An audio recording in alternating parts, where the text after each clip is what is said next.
بینەرانی خۆشەویست دەرامۆکە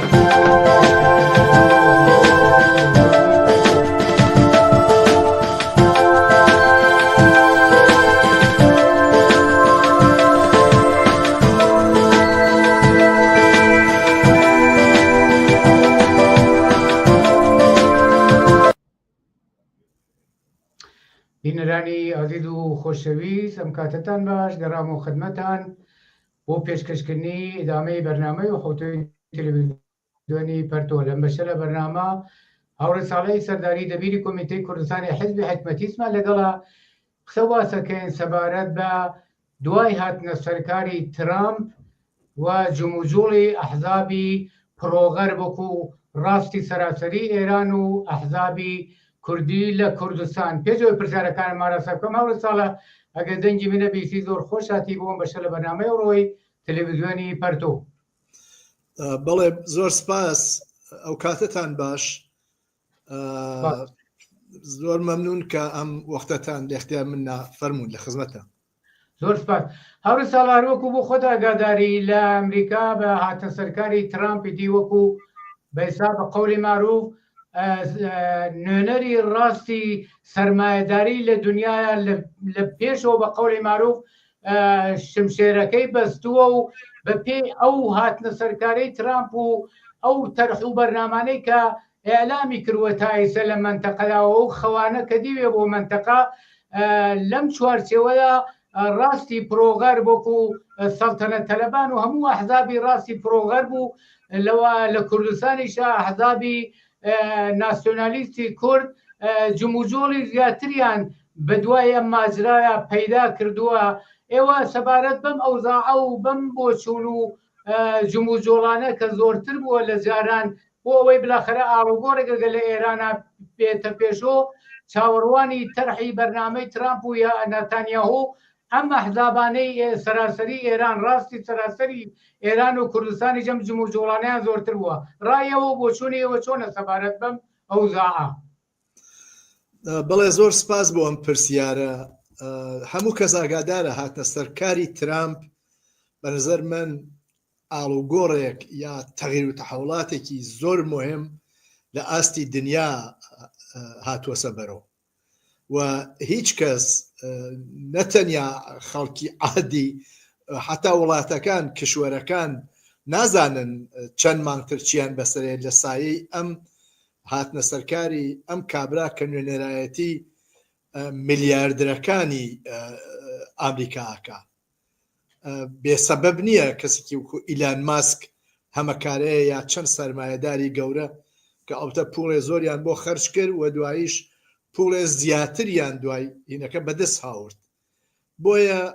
هەموو فاشیزمێکی ئۆریان خەریکە بە ئیجرا دەرتێرێ ئەم کابرا. تۆ بینی مەسەڵەن تای سابقەی نەبووە بلەخەرە دەوڵەتی ئامریکا دەوڵەتێکی بورژوایی سەرمایەدار بووە ولی نورمگەلێکی تیا بووە لە عەقل ولی ئەم دایە بەژێر هەموو ئەو نورمانە. زۆر سێرە یەژێ مەسەڵەن خەڵکی غەزە ئەبێ بڕۆن بە وڵاتێکی تر، میسر تۆ جێی کەرەوە، نازانم ئوردن تۆ جێی کەرەوە، نەنا ئەشە حتمەن بڕۆن ئەوە ئەکەم و ئەکوژم و ئەبڕم و ئەوانەوە مەهاجر بوون ساڵهای ساڵ لە ئەمریکا سوار ماشین و تایارانی کرد ناردنیۆ و ڕۆژ بە ڕۆژ خەریکە قەوانینێکی ئرتجاعی فاشیستی دانێ. ئەمە یەخەی منتەقەی خاوەرمیانە و ئێرانیشی گرتووە. لەو موردەوە حتمەن لەم بەرنامان ئێوە قسە و باسی لەسەر کراوە. من زۆر لەسەری ناڕۆم. هاتنە سەرکاری ترامپ جوڵەیەکی خستە ناو ڕاستی پرۆغەربی ئێرانی. زۆر دڵخۆش بوون جەماعەتی سەڵتان تەڵەب و نازانم ئەوانەوە تەرەفدار پادشایی و ئەوانە بوون وەلێ مەسەڵان بە مەحزەوە وتی مزاکرەکەم لەگەڵ جمهوری ئیسلامی هەمویان کۆسیان کەوت و نگران و ناهومێد و ئەوانە کابرا خۆی و توێسی منم کارەکەم مزاکرەکەم مفەسرین و چزانم ئەو تەلەڤیزیۆنانە وا سەر بە ڕاستی پرۆغەی بەش فارسی مەرزورمە وەکو ئیران ئەنتەرناسیۆناڵ شتە دەژن نەخێر ئەوە مەرزوری ئەوە نیە ئەو مەرزوری ئەوە نییە. بە هەر حاڵ وەلێ خواستگەلێکی وا لە ئێران داوا کردووە يعني هات تسليم بون بطور كلي وقت خود خامنه جوتي قالبافي جوتي حداد عادل جوتي دا دوانزە مادەی وتووە کە سێ چوارێکی زۆر مهم یەکێەوە کە مەسئلەی هەستەیی تەواو نابێت مەسئلەی موشکی بالیستیک و دووربرد نابێت ئەشێ ئەسلحەی متعارف و غێرە متعارف دابنێت یانیا خەلع سلاح و ئەمەی تر بۆ جمهوری ئیسلامی غێر قابل قبول بوو هەرچەند لە ئەوڵەوتیا مزاکرەکەین دوایەوە کە معلوم بوو نامەیەکی ناروە بۆیان و ئەمانیە مەترح کردووە خامنەی هاتە جوا و بە شوێنیا پزیشکیان و بە شوێنە قالیباف و ئەم دانەکە ئەو دانەکە هەموویان هینەوە بوون کە نەخەیر مزاکرە ناکەین ئەمەیانە تەسلیم بوون لەو وەختەوە حتا بەر لە ئەوە کە مەسەڵان ترامپ بێتە سەرکار ڕاستی پرۆغەربی ئێرانی لە خوای گەرەک بوو کە ئەم کاورا بێت پێیان وابوو فشاری حەداکسەری تێرێت و جمهوری ئیسلامی ئەڕوخێ و ئەمانیش بلەخەرە لە سای تۆپوتان و تەحریمی خەڵکی ئێران ئەچنۆ ئەگەن بەدەسەڵات بەڵام وەکو هەرچێ کەسە هێژێت ترامپ غێر قابل پیشبینیە وتی نەخێر مزاکرەکەم مە حەز ناکەم هین بێ هیچ وەختیش نەیوت جمهوری ئیسلامی ڕوخێنم لەم ماوە دەنچە ئەمان دەورەیەک ناهمێ بوون بەڵامی سە دوایەوە کە جمهوری ئیسلامی مزاکرە ناکەم لەگەڵا تۆزێ تینیان تیاتۆسە و بە هەرحاڵ بە نظر من سەر لێ شێواویە بە ڕاستی غەربا دیارە و مرتب بۆ ئەموو ئەو شان و شاخەیە کێشن مەسەڵەن ئەوە کە شعاریان ئەوە بووە چەپی مولا مجاهد سێ فاسد ئەبێ بکوژێن و ببڕێن و ئەوانە ئیترەوە شعار فاشیستەکان ساڵتان تەڵەبە بەشێکیشی لە کوردستانیشە ئەم ڕاستەی یا ئەحزابی ناسیۆنالیست و ئێرتجاعی لە کوردستانە نەتەنیا لە کوردستانی ئێران لە هەموو پارچەکانی تر ئومیدوار بوون کە مەسەڵەن ئەمریکا کە ترامپ هاتووە بەرحاڵ بوجەکەیان لێ قەت نەکا بۆ ئاگاداری بینەرانی ئێوە مەسەڵەن بە حکوومەتی هەرێم 20 میلیۆن دلار لە مانگە پوڵ فقط بۆ هێزی پێشمەرگەدە یا مەسەڵەن هێزێکی زۆریان لە ڕۆژاوای کوردستان یا کوردستانی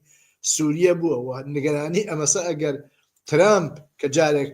کشانەوەی کرد ئەو چەند ساڵی لەوەبەر بکشێتەوە ئەمان هین بکەن ئەمان تورکیە و ئەو هێزانەی ئەرتەشی ئازادی تورکیە کە ببەخشی ئەرتەشی ئازادی سووریە کە سەر بە تورکیان حملەکەن و ئەو شوێنەوە بەدەست پەیەدە و ئەوانەوە داگیر بکەن و ئەم نیگەرانیە ئێستەیش هەر هەیە و خەڵک نیگەرانن لەلایەکی ترۆ ئەحزابی ناسیۆنالیستی کورد لە کوردستانی ئێران ئەوانیش مەسەڵەن وەختێ ناهەمێ بوون لەوە کە جمهوری ئیسلامی بڕوخێن بە تایبەت لە 1-2 ساڵی ڕابردووە جمهوری ئیسلامی فشاری بۆیان ئاورد بوو ئوردوگاکانی کۆکردنەوە خەلع سەلاحی کردن و وتبووی ئەبێ بڕۆن بە هاوکاریەوە دەوڵەتی مرکزی عێراق و حکوومەتی هەرێمی کوردستان بڕۆن لە شوێنێکی ترا خێمە لێ بن و لێ زندگیکەن وەختێ دڵیان بەوە خۆش بوو کە ترامپ بێت و ترامپە گەر بێت ئەمە نامێنێ بە هەرحاڵ ئەمە کە ئێستا بە تایبەت مەسەلەی ترامپ نا وەلێ وەختێ ئەم محوری مەقاومەتی جمهوری ئیسلامی تێکشکا سووریە وای لێ هات حەماس و حیزبوڵا ئاوایان لێ هات حەشتی شەعبی چووە سەکون کە لەوە بەرحەت جار نەجارێ موشەکیان بە پایگاگەل ئەمریکا لە عێراقیا بەسپارد ئەمریکا لە بەغا ئەوانە ئیسەیتر بێدەسوپا بوون و هەرەمە مەجالێکی داوە بۆ ئەو حزبە نەوە ئوردوگان بوو لە کورسانی عێراقا لە کۆیە و زڕگوێز و نازان کۆکێ تۆزێ مەجاریان بۆ پیا بووەوە ئێمە هەمیشە دفاعمان لە ئازادی فعالیتی سیاسی ئەو حزبانە کردووە بۆیە ئیسە کە ترامپ هات پێیان وابوو ترامپ ئەتوانێ مەسەڵەن جمهوری ئیسلامیان بۆ بڕوخێنێ ئەحزاب و جایاناتێ و هەمیشە چاوەڕوان سەرەوە بوون بە هێزی خەڵک هیچیان باوە هیچ وەخت باوەڕیان نەبووە لەبەر ئەوە کە ئەگەر بە هێزی خەڵک باوەڕبن ئەشێ خو مەنافعی ئەو خەڵکە بپارێزن کە ئەوان دروست لە تەقابڵی مەنافعی خەڵکی هەژاری بەشێتی کوردستانە سابقەیان هەموو ئەوانەی نیشانی داوە دەرنەتیجە ئەحزابێ لە کوردستان ئێرانیشە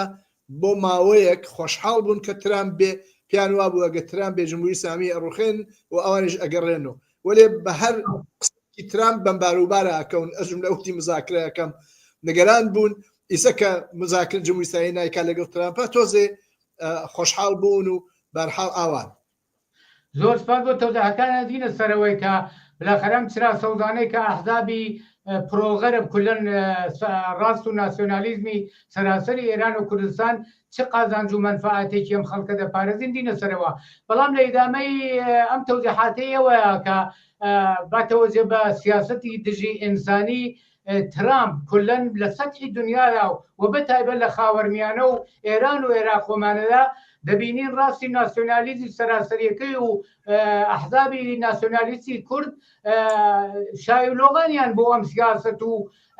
ئەعمالە زەدی ئینسانیانە وەڕێخست و هەروەکو تووشی شارەت پێکرد خۆشحاڵی خۆیان دەربڕیوە تا ڕادەیە کە لە ئیدامەی سیاسەتی ئەم ناسیۆنالیستە پرۆغەربانەی سەراسەری ئێران لە کوردستانیشە ئەحزابی ناسیۆنالیستی کوردی بازەواکەن کە هەمیشە لە ڕاستی سەراسەری وتوویە انقلابی 57 تەرحی چەپ و بە ئیسلامیەکان بوون دژی حکوومەتی پەهلەوی ئەلان ئەحزابی ناسیۆنالیزە کوردستانە دەڵێن ئەسەنەوەی انقلاب نەبوو کۆدەتا بووە. ئێوە سەبارەت بەم بۆچوونانە نەزەرتان چی و دوایی دینە سەرەوەی کە ئەم جەهەگیری ئەحزابی ناسیۆنالیستی لە کوردستانە چەندێ ڕەبتی بە مەنافعی خەڵکە لەو بابەتە شۆق سەباتی زیاترەکەین فەرموو. بەڵێ ئەوە کە تعدادێک ئاوایەژن کە ئەمە کودتا بووە مطلقاً لەم دنیا حاڵی نەبوون و ئەوە منفعەتێکی لە پشتۆیە ئەو قسە بۆیە مەسەڵان ئەکەوێتە چوارچێوەی مەسەڵان یەکێ لە عەزای سازمانی زەحمەتکێشان خانمێکیان لەم ڕۆژانە شتێکی وتووە کە ئەوەوە لە 57 تا ئەتفاق کەوت کودتا بوو. ئەمە گەرەکیە هاوسووی خۆی هاوجەهەتی خۆی هاوفکری خۆی لەگەڵ ڕاستی پرۆغەر بوو سەڵتەنەت تەڵەبانە هین بکات نیشان بدات کەما ئینکە ئەوان هەر ئەو سازمانی زەحمەتکێشانە لە خیزشی 1400 ژینا لەگەڵ کوڕ شاو ڕزا پەهلەوی و تعدادێکی تر مەسیح عەینژاد و حامد ئیسماعیل و ئەوانەوە بەرحاڵ کۆمیتەیەکیان دروست کرد لە جۆرج تاون عەبدوڵای موحتەدی و ڕزا پەهلەوی و کێوکێ ئەمە لەو چوارچێوە قابل تەوزیحە. بۆیە ئەو یێژێ ئینقلاب نەبوو کوتا بوو ئەمانیش هەر ئاوایەژن بۆ ئەوە گەرەکیانە بە یەک شت بگەن چون ئەوانە منفعەتیان یەکێکە یەکێ لە تاران و تەورێز و ئیسفهان و فلان و فیسار یەکێتر منفعەتەکەی و تەقابڵەکەی لەگەڵ خەڵکا لە سنە و مەریوان و سەقزوبانە و مەهاباد و کۆکۆیە ئەمانە ماهیەتیان یەکێکە بە یەک سەف تەعەلوقیان است و ئەو سەفی بورژوایی و سەرمایەدارانە کە گەرەکیانە بە دوور لە چاوی خەڵک بەبێ دەخاوەتی خەڵک بێن جمهوری ئیسلامی ئەمریکا بۆیان بڕوخێنێ ئەوانیش بێن و سات و سەودا بکەن چزانم ممکنە بێژن ئوستاندار لە ئێوە فەرماندار بۆکان لە تۆ نازانم شارەدار مەریوان لەو دانەکە و بە یەکۆ بگەن بە یەک بگەن بە یەک جەهەت چون منفعەتیان واقعەن هیچ تەزادێکی بە یەکۆ نییە ئەم حیزبانە هەم ڕاست لە کوردستان هەم ڕاست لە سەراسەری ئێرانە ئەگەر چەقەیە بێ ئەگەر ئیختلافێ بێ لەسەر سەهمە ممکنە یەکێ بێژ ئاگیان تۆ لە جێوە 20% بێ 25% پێ بێ نازانم خەت و مەرزی فلان تا شوێن بێ ئەو یەژێ ئەنا ئەوەی وا تەقابڵیان بێ لەگەڵ کرێکار و زەحمەتکێش و منفعەتی خەڵکە هەردووکیانی یەک بۆچوویان هەیە هەردووکیانی یەک جەهەتیان یەک منفعەتیان هەیە و متعلقن بە چینی دارا و دەوڵەمەند لە ئێران و لە کوردستان و هەردووکیان بەرامبەر بە ئینقلاب و بەرامبەر بە کرێکار و بەرامبەر بە مبارزاتی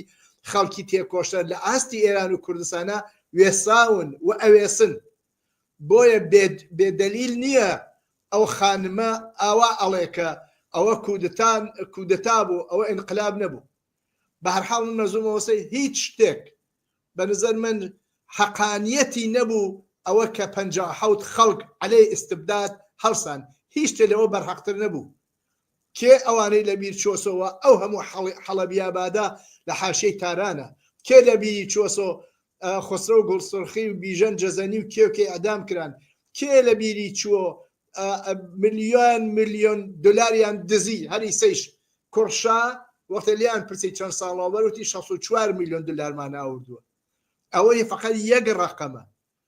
بە ملیۆن خەڵکی بێکار بێسەوات فەقیر حاشیە نشین هەر لەو کوردستانە کە ئیسا ئەمانەگەرێکیانە هەرزان فرۆشیەکەن هەزاران کاریگەر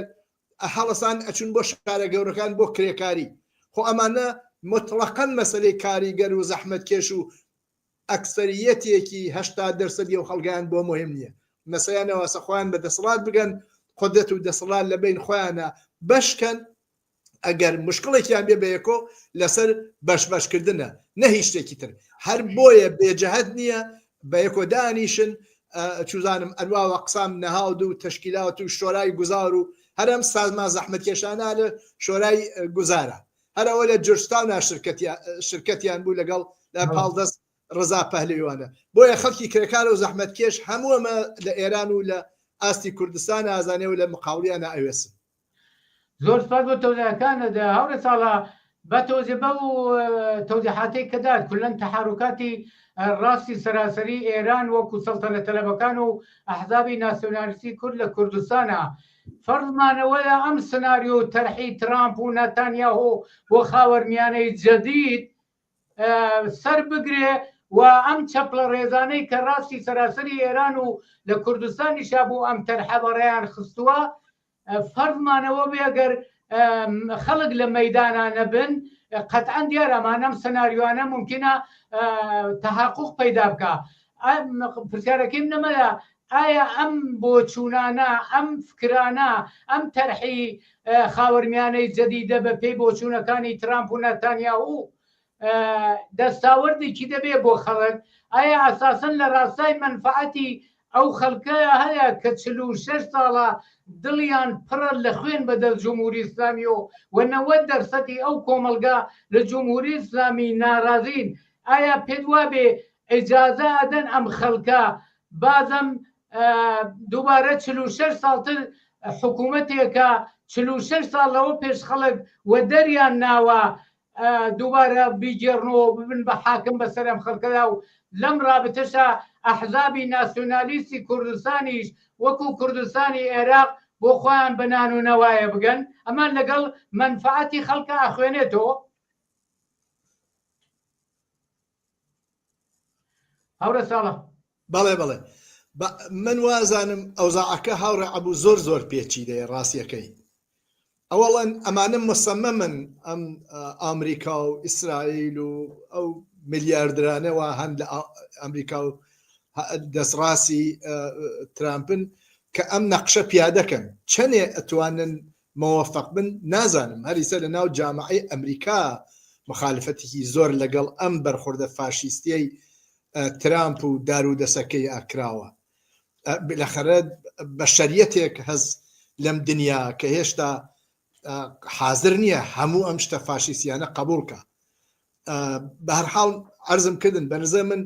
هیچ کەس ناتوانێت پێشبینی کە بێژێ چه ئتفاقکەوێ ئەوە کە ڕۆشنە ئەمان تەرسیمیان هەست ئەم نەقشە پیادەکەن چەندێ بۆیان پیادە بێ بەستەگی بەوە کە خەڵک چنێ بەرامبەریان ئەوێسێ هەر ئیزە مەساڵ و تویانە بۆ نمونە کە ئەبێ خەڵکی غەزە بڕۆن لە ئوردون و میسرا مستەقەر بن و لێ بن هەم میسر هەم ئوردون عەلا ڕەغمەوە کە هەمیشە نۆکەر و دەست ئازموودەی ئەمریکا بوون مخالفەتیان کۆ یعنی ئەوە نە وەقیحە ئەم کارە ئەوە نە ڕۆشن و زدە ئینسانیە کە حتا شای ئوردون و سیسی دەستنیشاندەی ئەمریکایش لە میسرا حازر نەبوو ئەم کارە بکەن بۆیە ئەمە بەرزە من داهاتوو نیشانیەدا کە چییە بێ حتمما بدە و بستانێ هەریسە خەریکە کە لەگەڵ مەسەڵەن رووسیا نەتیجەیە بگەن کە شەڕی ئۆکراین تەواوکەن بۆ شەڕ ئەسڵیەکە بین ئامریکا و چینە لە داهاتووە شەڕی اقتصادی هەر لە دوو هەفتەی ڕابردووە چین شتێکی دروست 600 میلیارد دلار زەریدا لە ئەمریکا لەبار اقتصادی و ئەو دەستگاز و هۆش مەسنوعیە نازانم بەرحاڵ شتێکی ئاوا دروستیان کرد لە مەقابل لەگەڵ ئەمەی ئەمریکا 600 میلیارد دلار هینیان کرد بەرحاڵ کێشەکە ئەساسەن اقتصادیە و بۆ قدرت اقتصادی دنیا بگرن بەدەستەوە من لە سەدحی سەراسەریە پێم وایە مخالفەت هەیە ئایا ئەبێ بە بزوتنەوەیەکی عەزیم کە بەر بە فاشیزم و ئەوانەی ئامریکا و ترامپ و ئەوانە بگرێ نازانم بەرزە من جێ سوعالە وەلێ تاوە نازەوە هەیە وازام لە ئێرانە ئەم بزوتنەوانە قەوین بە تەجربەن ئازمونیان هەیە فعالیەتیان کردووە دەخاڵەتیان کردووە هەر ئیمڕۆ کارم نییە هینەکەی چی بووە لە تارانە بۆ ئەوە کە حەسر لابن لەسەر میرحسین موسەوی و کەڕوبی و هاوسەرەکەی موسەوی مزاهرە بووە کوڕی تاڵەقانی و کچی تاڵەقانیان گرتە و تەعادێکی تر یانێ تۆ ئەبینی حتا مەقاماتی وا لەوە بەر مەقامبان جمهوری ئیسلامی بوون هاتوون ئیسە بە ئاشکرا قسەیەکەن بۆیە وەزعیەت جمهوری ئیسلامی بەنظر من ئەوە خەڵکە ئەتوانێت تعین تەکلیفی بۆ بکە ئەمریکا مطلقاً حەز ناکە بە ڕووخان جمهوری ئیسلامی هەر بۆیە ناچێتە پشت هیچ ئاڵتەرناتیڤە لە حاڵ حازرا بۆەوە هیچ کەس نییە بە جمهوری ئیسلامی بۆی منفعەتی بێ بۆ سەرکوت انقلاب بەڵام گەیەکیانە جمهوری ئیسلامیەکی ڕامشدە کە دەست درێژی نەکە دەست هەڵگەیە لەو نەقشانەوە بوویەسی شتێکی ئاوایانەوێ ئایا خەڵک لە ئێرانە حازن ئەمە قبولکەن متەوەهەمە بن بە ترامپ و کێوکێ من وازانم خەڵک ئەزانن کە ترامپ و نەتانیاهۆ و سەرمایەدارەکان فقط و فقط منفعەت خۆیان ها لە بەرچاویانە نەشتێکی تر لە عێراق نیشانیاندا لە ئەفغانستان نیشانیان لە تەواو دنیا نیشانیانداوە کە ئەمە هەر وەختێ منفعەتی ئەمریکا و گەورە سەرمایەدان ئەمریکا لە هەر شوێنێ بێ هینی لەکەن ئەگەرنە پشت ئەو خەڵکە چۆڵەکەن ئەسڵ بۆیان مەسئلە نییە ئەو خەڵکە چیان بەسەرد زۆر سپاس بۆ تۆجاکانت هاورە ساڵە وەختەکەمان زۆر نەماوە ئاخرین پرسیارمەکەم هەروەکو تۆ ئیشارەت پێکرد لە مقابل هەر تەرحێکی زدی ئینسانی و ڕاست و ناسیۆنالیستی لە ترامپ و بگرە تاگاتە سازمان زەحمەکێشان مادام خەڵکی تونی ئازادی و بەرابەری و ئاسایش و ڕەفا لە مەیدانە نەبن احتمالی سەرکەوتنی چونین سەناریۆ تەرحایەک لە هەموو شوێنەکە ممکنە پرسیاری ئاخرەکە مەمەلەکە پێت وابێ بەرخوردی خەڵک بەم جۆرە بەرخوردانەی جەریانی ڕاست و ناسیۆنالیستی سەراسەری ئێران و کوردستان دەبێت چۆن بێکە باتەوەجی بەوەی تۆژی شارەت پێکرد هیچ منفعەتێکی بۆ خەڵکی کرێکار و زەحمەکێش و ناڕازیە و کۆمەلگا نابێ لە داهاتوە دەبێت چۆن بەرخوردکەن زۆر وەختمان نەماوە 2-3 دقیقە گەرفەرمووی مەمنونە ببڵێت بەسەر چاو من وازانم خەڵک بە دەرەجاتێک بەشێک زۆر لە خەڵکی ئێران بەتایبەت خەڵکیی سیاسین تەجربەیان هەیە ئازمونیان هەیە مبارزەیان کردووە عەلەی جمهوری ئیسلامی زەجریان کێشاوەردە جمهوری ئیسلامی و تەناسب قواکە ناسن فرێ لە فعالین ئەسڵی هەن زیندانەکان هەین بجوتنەوە بۆیە خەڵکی سیاسین بۆ وازانم قبولی ناکەن بلەخەرە حاضر نین جارێکی تر پشنە ژێربار هێزگەلێک و ئازمایش خۆیان داوە و خەڵکیان لە توپار کردووە و خەڵکیان ئیستسمار کردووە و خەڵکیان ماڵوێران و زیندان و شکنجە کردووە تاوە نازەوە بە خەڵک هەڵەگەڕێتەوە بنزەمە بێ خەڵک وریابن وشیارتر بن ئەوزاع تاقی بکەن بەشێکی خەڵکە وەێ من وازانم شتێکی ترش هەست ئەحزابی چەپ و کۆمۆنیست بەنظر من لەم سەردەما ئەبێت چۆن ڕاستەکان و ناسیۆنالیستەکان خەریکن بەیەکەوە فعالیەتەکەن کارەکەن تاو ئەنازەوە لەسەر مەسائلێکی مشتەرک چەپەکان و کۆمونیستەکان چ لە ئاستی ئەحزابە چ لە ئاستی ئەفراد و شخصیەتای سیاسی و نەهادەکانە بەنظر منەشێم وەزعە بە وردی تعقیب بکەن و هێزی چەپ و کۆمونیست قدرتمەندکەن نەیەڵن سۆزی ڕۆژ لە هەر ئیتفاقێکا وا قۆمی هێزێکی سەرکوتگەر ئەزنەوە بێت خەڵدا پڵۆسێ خۆی بسەپێنێ بۆیە وا ئەزانم چەپەکان و کۆمونیستەکان لە جامعەی ئێران و کوردستانە هەمیشە هێز بوون ئەوە نیەژن چەپەکان لە ئێرانە مەسەڵان بوونە بایزەوە شایان ڕوخان کە بەنظر من نەقشیان بوو ئەوە نییە 45 ساڵە کۆمونیزم لە کوردستانە یەک گەرایش مهم و واقعیە و کرێکار و زەحمەتکێش احترامی بۆ قالن خۆیان لە زیندانە بوون خۆیان کوڕیان کوژیاوە لەسەرم داستانە کچیان کوژیاوە بۆیە وازانم هێزی چەپ و کۆمونیست بە حیزب و غیرە حیزب و شخصیت و نەهاد و بەرزەر منە بێ ئەوزاعەکە تاقی بکەن ئەبێ قوتبێکی قدرتمەند دروست بێ کە لە هەر مەسەلەیەک هاتە بەرۆ بتوانن بەرحاڵ لە مەنافعی خەڵکی کرێکار و زەحمەتکێش و کۆمونیزم و کاریگەر لەو جامعات دفاع بکەن. زۆر سپاس هاوڕێ ساڵە بۆ تەوزیعەکانە دووەختەکەمان ئیجازەمان پێ نادا پرسیاری زۆرتر بکەم. سپاس بۆ تەوزیعەکانت و بۆ بەشداری لەم بەشە لە بەرنامەی ئەوڕۆ تەلەڤیزیۆنی پەرتۆدا. منیش سپاستان دەکەم. سپاس بۆ تۆش. بینەرانی عزیز و خۆشەویست بەم جۆرە هاتینە کۆتایی بەرنامەی و خەوتوی تەلەڤیزیۆنی پەرتۆ. ساخی و سەلامەتیتان لە هەر شوێن ئارەزوومانە و شاد و سەرکەوتوو بن.